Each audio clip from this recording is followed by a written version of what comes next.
Hola, ¿qué tal, queridos amigos? Vamos a tener una breve conversación a través de mi canal en YouTube, Vladimir Villegas TV, con Edgar Zambrano, primer vicepresidente de la Asamblea Nacional. Es la primera vez que conversamos luego de que fue puesto en libertad tras estar detenido un tiempo más o menos largo. ¿Cuánto tiempo tuviste? 135 días. 135 días. Eso implicó, de acuerdo a lo que tú mismo me dijiste, Edgar, 35 kilos, ¿no? Así es. ¿Ah? Así es. Perdiste 35 kilos. 35 kilos. Que no lo quieres recuperar, me imagino. No, por supuesto, haremos un esfuerzo para mantener el control del peso, pero sin duda alguna que teníamos un exceso. Así es. No es la manera más adecuada para No es la manera peso. ni la recomienda, por Así supuesto, es. Edgar. Bueno, Edgar, pero yo quisiera también preguntarte ese momento de la detención, porque yo creo que primera vez que en Venezuela se llevan preso a un dirigente político remolcándole la grúa, en una grúa su carro, ¿no? Sí. ¿Cómo fue esa situación, ese instante allí tan particular, Edgar? Bueno, terminamos de salir de una reunión en la Dirección Nacional del Partido. Habían transcurrido cerca de 50 metros allí en esa calle oscura. En la Florida, ahí, cerca de Sí, en la Florida, en la Frente sede al de Acción centro. Democrática. Me intersectan un número importante de funcionarios armados. Para ese momento no se identifica si eran funcionarios o no, porque no había ninguna orden de tribunal, no se identificaron nunca como funcionarios de algún organismo de seguridad del Estado. En consecuencia, como están las cosas en el país, pues yo me vi en la obligación en todo momento de impedir el acceso de ellos al interior del vehículo. Habíamos montado allí 3 muchachos que le estábamos dando la cola al metro. O sea, duraron en la camioneta 1 minuto. Todavía están en prisión. Una cosa injusta, criminal desde todo punto de vista. Ante el impedimento de yo abrir la camioneta, optaron por las grúas. Eso permitió, de alguna manera, que los compañeros de partido tuvieron la oportunidad de documentarse del hecho, pero también los medios de comunicación. Y luego de allí me trasladaron a la sede del SEBIN Helicoide. Pasé esa noche con el compañero Roberto Marrero. Al día siguiente me trasladaron para la audiencia de presentación, que acepté sin defensa privada, bajo el compromiso que los muchachos que estaban conmigo se dieran en libertad, cuestión que no se dio, igualito los imputaron. Y luego de la imputación me trasladan a la cárcel militar de Fuerte Tiuna y me consignan a la celda 12A, donde transcurrieron los 135 días, pero de esos 135 días, 70 en aislamiento, en confinamiento, en solitario y sin saber nada del mundo. Luego, cuando podemos de alguna manera tener la posibilidad de los abogados, de la defensa privada y de la familia, fue en formato de entrevista a través de un vídeo con un auricular. Como en las películas Como norteamericanas. en las películas norteamericanas, hecho que viola todos los convenios y pactos que tiene la República en cuanto al tratamiento de prisioneros. Lo demás, bueno, ya son situaciones muy difíciles, el tema de la familia, el acceder a ese formato con tu nieta del otro lado del vidrio, con tus hijas, con tu esposa. Bueno, no fue nada fácil. Hay rumores Nosotros, de que al gobierno le molestó particularmente, Edgar, tu presencia el 30 de abril porque tú eras una persona, o eres una persona de diálogo, promotor de encuentro, promotor de... además había hecho muchas gestiones por la libertad de los presos políticos y vaya ironía de la vida que te tocó a ti vivir eso. claro, no, y la seguiría haciendo. Yo no voy a dejar en ningún momento mi firme política y decisión de buscar la libertad de los presos políticos, civiles y militares. Y se los decía esta mañana a los compañeros en una reunión. Voy a continuar con mi misma política. En cada sesión voy a hablar de los prisioneros. Y lo haré con la suficiente responsabilidad con la que he hecho política durante los últimos 20 años en la capital y más de 20 años en mi estado, el estado Lara. De manera que es una situación muy difícil, sobre todo cuando tienes que hacer una huelga de hambre Sí, para- te correspondió hacerla. para imponer la Constitución. Porque el lograr la visita de los abogados, la entrevista de los abogados y las familias fue luego de la huelga de hambre. ¿Cuántos días estuviste en huelga de hambre? Casi 11 días. 11 días en huelga de hambre. Nosotros... ¿Es tu primera huelga de hambre? Mi primera huelga. Bueno, el país vive en una permanente huelga de hambre, Ajá. dada la grave situación que vive el país. Pero sin duda alguna que con el propósito, con un objetivo claro, es mi primera huelga de hambre. ¿Cómo fue el primer día o los primeros días?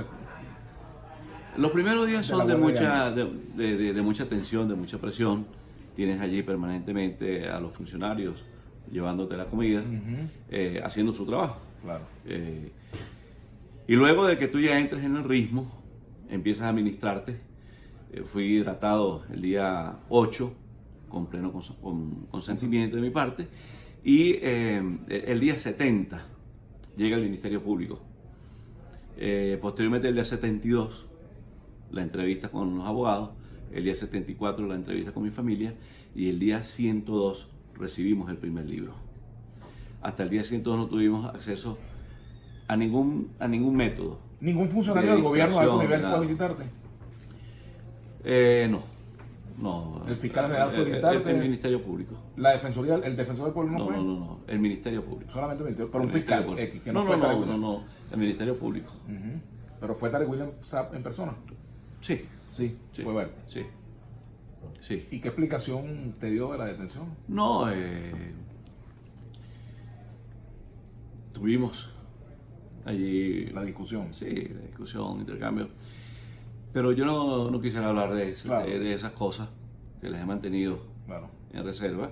Pero el propósito fundamental era para que desistiera De la huelga. del no consumo de alimentos. Oh. Ya había ido 2 días antes a visitar al mayor general Miguel Rodríguez Torres, quien también estaba conmigo en la misma lucha, en la misma protesta, en la misma huelga, porque su esposa había sido hecha prisionera cerca de un mes.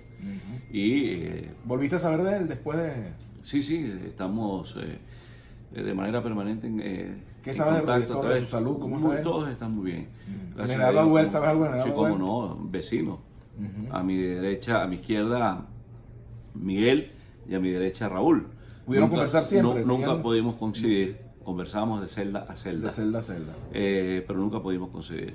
Pero creo que consolidamos una amistad bonita en circunstancias muy duras, y esas amistades que te marcan y que no puedes en ningún momento olvidar, porque fueron la convivencia de la dureza, de los rigores de la prisión, sobre todo cuando estás en aislamiento y en cautiverio. ¿Qué nombre se le puede poner a lo ocurrido el 30 de abril?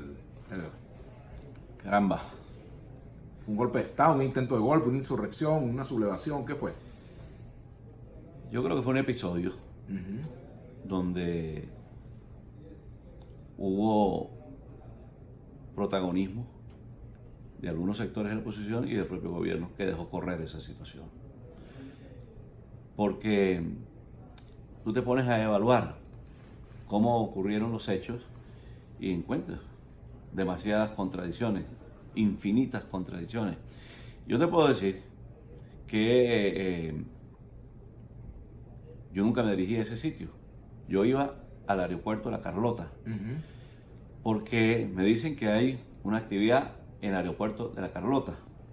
Por las personas que nos llamaron, de una vez concluimos que era la liberación de un compañero que se iba por la vía del aeropuerto de La Carlota, en una situación similar a la de Loren Salek. Y así nos O fuimos. sea, tú fuiste casi que bajo engaño. Sí, yo venía en camino para la Asamblea Nacional, la reunión previa con mi jefe político, el compañero Henry Ramos, sobre la agenda que íbamos a desarrollar y semana. sobre el tema de ese día martes, porque era un día martes y teníamos sesión. Luego me dicen, no, que no es allí, que es en el elevado. Yo voy al elevado, quería coger una actividad en celebración a quien se ha venido y quizá había llegado tarde a la despedida de quien se iba. Más o menos así transcurrieron. ¿Por qué ese abrazo los con el hechos. oficial que estaba allí, que es jefe de la seguridad de la Asamblea? Yo me bajo del vehículo y lo primero que me consigo es al oficial con el que había sido de alguna manera en los últimos días, digamos que bastante exigente con el tema de la seguridad del Parlamento y la subida de visitantes al despacho de la primera vicepresidencia. Entonces teníamos allí como Una tensión. como una tensión con mi personal y conmigo mismo. Y verlo allí en ese momento, pues el impulso fue, bueno, son labores del oficio, digámoslo de esa manera, pero nunca en conocimiento absolutamente de nada. Luego, pues ya lo demás es historia. Se produce el tema de que es parte del tema jurídico, donde dicen que Juan tuvo un acto de sumisión ante Edgar Zambrano por el saludo militar. Sí. Entonces, bueno, esa es toda la acusación que hay allí en ese tema. Y lo demás ya es conocido por toda la opinión pública y por los medios de comunicación que hubo un abuso de poder, una instigación, una persecución contra actores políticos, civiles e incluso contra muchos militares a raíz de estos hechos. Yo siempre he sido un hombre que he propiciado, he promulgado, he defendido la fuerza de la palabra frente a la dinámica política. Creo que es la palabra, y así lo indica la legislación histórica, que casi el 90% de los conflictos universales se han resuelto por la vía de la palabra. El otro porcentaje, unos se resolvieron a plomo, que no es lo mejor, y otros todavía se están echando tiros. Entonces, esa búsqueda de la información histórica nos dice que tiene que prevalecer entonces la racionalidad y la lógica política. Y a nosotros hace rato que se nos despidió la política de las manos. Tenemos que tomar la política para que sea la política la que nos conduzca a resolver el conflicto que vive el país. Ya terminando, dos cositas. Una, ¿en qué te cambió la vida esta pasantía por la cárcel? Bueno, es suficiente tiempo para pensar, para reflexionar, para asumir muchas propuestas, muchos valores. La primera iniciativa que tomé es hacer una caminata por todo el país y con una llegada a un templo.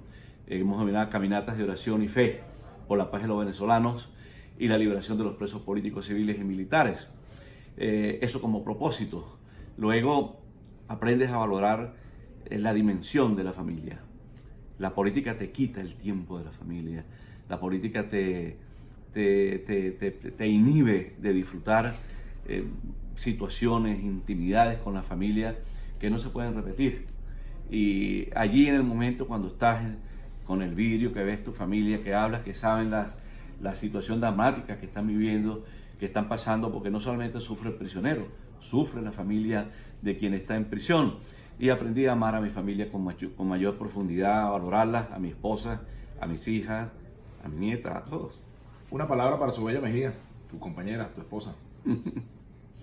La amo. Gracias, Edgar.